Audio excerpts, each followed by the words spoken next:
कम उम्र में ही उसके पिताजी का देहांत हो गया। घर की सारी जिम्मेदारी उसके कंधों पर थी। जैसे तैसे करके उसने लॉ की डिग्री प्राप्त की, लेकिन ट्रेडिशनल जॉब करने की बजाय उसने अपने पैशन को फॉलो करने की सोची। उसका पैशन था फनी वीडियोस बना के लोगों के चेहरे पे मुस्कुराहट लेके आना। उसने सोशल मीडिया पर बिना वल्गैरिटी की साफ सुथरी वीडियोस को अपलोड करना शुरू किया, लेकिन इनिशियल कमेंट्स में उसकी वीडियो को लोग देहाती और गवार कह के कमेंट किया करते थे। लेकिन उसने लोगों के कमेंट्स की परवाह नहीं की, वीडियो सोशल मीडिया पे अपलोड करते रहा और देखते ही देखते 15 मिलियन सब्सक्राइबर वाला इंडिविजुअल यूट्यूब स्टार बन गया। Yes guys, I am talking about Amit Badana. Guys, यहां सीखने लायक बात यह है कि अगर आपको अपने आइडियाज पे भरोसा है तो लोग चाहे कुछ भी कहें, परवाह मत करो और आगे बढ़ते चलो। हारी हुई बाजी को जो जीत जाए सिकंदर वही होता है। अब लास्ट के 2 T20 जो कि इंडिया और न्यूजीलैंड के बीच में हो रहे हैं, उनको देख के तो ये लगता है कि भारत सिकंदर की तरह खेल रहा है। अब आप खुद ही अंदाजा लगाइए, जो 4th T20 हुआ उसमें न्यूजीलैंड को लास्ट ओवर में मात्र 7 रन चाहिए थे, और T20 में 7 रन 6 बॉलों में बनाना बहुत आसान होता है जब आपके पास 7 विकेट हो। लेकिन शार्दुल ठाकुर आए, उन्होंने उसी ओवर में 4 विकेट निकाले और 6 रन ही दिए और मैच फिर से टाई करवा दिया। अब एक्साइटमेंट चरम सीमा पर था। सुपर ओवर में न्यूजीलैंड ने पहले खेलते हुए 12 रन बनाए और इंडिया के केएल राहुल ने पहली बॉल पे छक्का और दूसरी बॉल पे चौका मार के यह साबित कर दिया कि इंडिया ही सिकंदर है। हारी बाजी जीती कैसे जाती है, कोई कोहली और उसकी टीम से सीखे। गाइस, बिल गेट्स कहते हैं कि मैं एक एग्जाम के कुछ पेपर में फेल हो गया, लेकिन मेरे सारे दोस्त उसमें पास हो गए। लेकिन आज जो एग्जाम में पास हो गए थे वो मेरी कंपनी में काम करते हैं और मैं उस कंपनी का मालिक हूं। गाइस, ये बात आप लोग याद रखिएगा कि अगर आप गरीब पैदा हुए हो तो उसमें आपकी कोई गलती नहीं है, लेकिन अगर आप गरीब मर गए तो इसमें 100% आप ही की गलती है। इसीलिए फेल होने से मत डरो, आगे बढ़ो, गलतियों से सीखो और वो करके दिखाओ जिसकी दुनिया सिर्फ सपने देखती है। क्या कहते हो आप लोग? लिखो अभी, yes I can do it. T20 के इतिहास में मैंने ऐसा मुकाबला पहले कभी नहीं देखा। पहले तो न्यूजीलैंड को मात्र 4 बॉलों में इंडिया के खिलाफ 2 रन चाहिए थे, और वो भी शमी के उस ओवर में जिसमें उसको छक्का पड़ा हो। लेकिन फिर भी शमी ने उन 4 बॉलों में 2 विकेट निकाले और 1 रन देके मैच को टाई करवा लिया।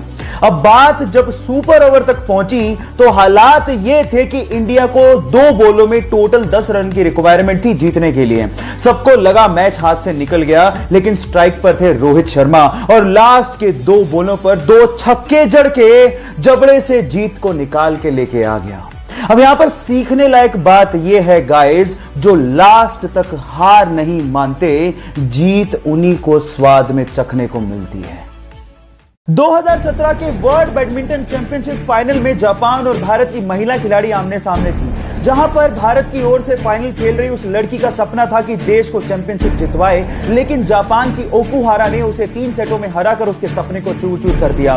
लेकिन उस लड़की ने हार नहीं मानी और मेहनत की। फिर से 2019 में उसी जापान की लड़की से उस भारत की लड़की का मुकाबला फाइनल में हुआ, लेकिन इस बार मात्र 36 मिनट में सीधे 2 सेटों में उसे हराकर अपनी हार का बदला लिया और भारत को चैंपियनशिप जिता के भारत का नाम रोशन किया। Yes, I am talking about PV Sandhu. Guys, यहां सीखने लायक बात यह है कि कई लोग हार को पचाकर बैठ जाते हैं, लेकिन कई लोग इतनी मेहनत करते हैं तब तक जब तक उस हार को जीत में बदल ना दे। चाइना के वुहान सिटी के मीट मार्केट से निकला कोरोना वायरस आज पूरी मानव जाति के लिए खतरा बना हुआ है, लेकिन यह मानव जाति को और नुकसान ना पहुंचाए इसके लिए चाइनीज गवर्नमेंट ने 2 रिमार्केबल काम किए हैं जो आप लोगों को सुनने चाहिए। नंबर 1, 6 दिन में 1000 बेड का हॉस्पिटल तैयार करना। इतना बड़ा कंस्ट्रक्शन मात्र 6 दिन में करना इम्पॉसिबल सा टास्क है, लेकिन चाइनीज गवर्नमेंट और वहां के लोग ये काम कर रहे हैं ताकि लोगों को प्रोटेक्ट किया जा सके। ये बहुत बड़ी बात है। नंबर 2, जहां पर यह वायरस बहुत तेजी से फैला है, जिन सिटीज में यह फैला हुआ है उसको बाकी वर्ल्ड से आइसोलेट करने का काम भी उन्होंने किया है। कम से कम 7 करोड़ लोगों को उन्होंने हाउस अरेस्ट कर दिया है ताकि बाकी लोगों को इससे बचाया जा सके। और यह रिमार्केबल वर्क है जिसके लिए हमें चाइनीज गवर्नमेंट की तारीफ करनी चाहिए। बेंगलोर का एक कॉमन मैन जो पेशे से नाई है, उसने अपने हार्ड वर्क की बदौलत ऐसा अनकॉमन अचीव किया है जिसे आप सुन के हैरान रह जाएंगे। उसके पास टोटल 378 कारें हैं, जिसमें से 120 कारें लग्जरियस हैं, जैसे कि Rolls Royce, BMW, Jaguar, Audi.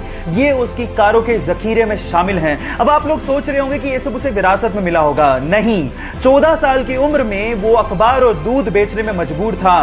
पापा के नाई के बिजनेस को वो आगे बढ़ा रहा था, लेकिन वो लाइफ में कुछ बड़ा अचीव करना चाहता था। फाइनली उसने रेंटल कार का बिजनेस शुरू किया और देखते ही देखते वो बेंगलोर में सबसे बड़ा रेंटल कार बिजनेस बन गया।